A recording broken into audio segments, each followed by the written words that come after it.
Hi friends, next topic இன்றைக்கி நம்ம பார்க்க போகிறது பைபார்ட்டேட் கிராஃப். இது ஒரு இம்பார்ட்டண்ட் கான்செப்ட். இது பேஸ் பண்ணி தியரம்ஸ் எல்லாம் நிறையா கேட்பாங்க கிராஃப் தியரியில். ஸோ இதை நல்லா கவனிச்சுக்கோங்க. அந்த டெஃபினேஷன் வெரி இம்பார்ட்டண்ட். இது ஒரு அன்டைரக்டட் கிராஃப். அன்டைரக்டட் கிராஃப்னால் இட்ஸ் நத்திங் பட் அந்த கிராஃபில் வந்து டைரக்ஷன் மென்ஷன் பண்ண மாட்டாங்க.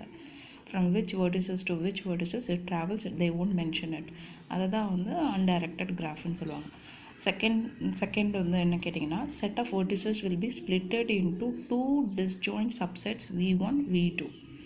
அதாவது கொடுத்துருக்க verticesஸை வந்து ரெண்டு தான் ஸ்ப்ளிட் பண்ணியிருப்பாங்க. v1 v2ன்னு நம்ம இங்கே மென்ஷன் பண்ணியிருக்கோம். அந்த v1ல் இருக்க எட்ஜஸ் வந்து v2க்கு ட்ராவல் ஆகும்.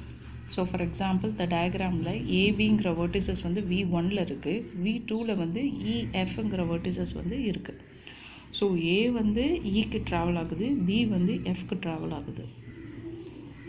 ஸோ இப்படி ஒரு vertices வந்து அடுத்த v2க்கு வந்து ஒன்று தான் போகணும். அதே போல் ரெண்டு போகக்கூடாது. அதே verticesக்கும் இருக்கக்கூடாது. ஏ வந்து பிக்கு போகக்கூடாது, இ வந்து எஃப்க்கு போகக்கூடாது. ஸோ அப்படி இருந்ததுன்னா அந்த கிராஃபுக்கு பேர் வந்து பைபார்ட்டேட் கிராஃப். அதை தான் சொல்லியிருக்காங்க. Set of vertices will be splitted into two disjoint subsets v1, v2 such that each edge joins a vertex in v1 to v2 and no edges joins either two vertices of v1 or v2.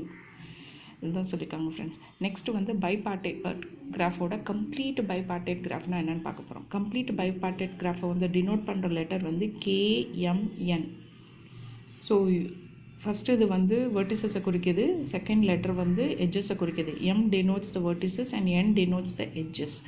So ஒரு graph கொடுத்துருக்காங்க, அதே தான் பைபார்ட்டேட் கிராஃபோட definition தான் first எடுத்துக்கணும். So இது ஒரு undirected graph. அது வந்து ரெண்டு vertices வந்து ஸ்ப்ளிட் ஆகிருக்கும். ஆனால் அங்கே என்ன பார்த்தோம்னா ஒரு எட்ஜு தான் ஒரு verticesக்கு ட்ராவல் ஆகும்னு பார்த்துருக்கோம். ஆனால் இங்கே அப்படி கிடையாது. ஒவ்வொரு verticesஸும் வந்து அடுத்த verticesக்கு மேப் ஆகிருக்கணும். v2வில் போய் மேப் ஆகிருக்கணும். அதிலே ட்ராவல் ஆகிருக்கக்கூடாது. பட் அடுத்த verticesக்கு வந்து எல்லாமே ஜாயின் ஆகணும். ஃபார் எக்ஸாம்பிள் ஏபி vertices வந்து v1ல் இருக்குது, v2வில் வந்து இஎஃப் இருக்குது. இந்த ஏ வந்து ஃபஸ்ட்டு இக்கு ட்ராவல் ஆகுது and then also in F. B வந்து இக்கும் ட்ராவல் ஆகும், எஃப்க்கும் ட்ராவல் ஆகும். ஸோ இப்படி இருக்கிறதுக்கு பேர் தான் வந்து கம்ப்ளீட் பைபார்ட்டேட் கிராஃப். ஸோ மறந்துடாதீங்க, இது ரெண்டுமே வெரி இம்பார்ட்டண்ட் கான்செப்ட்.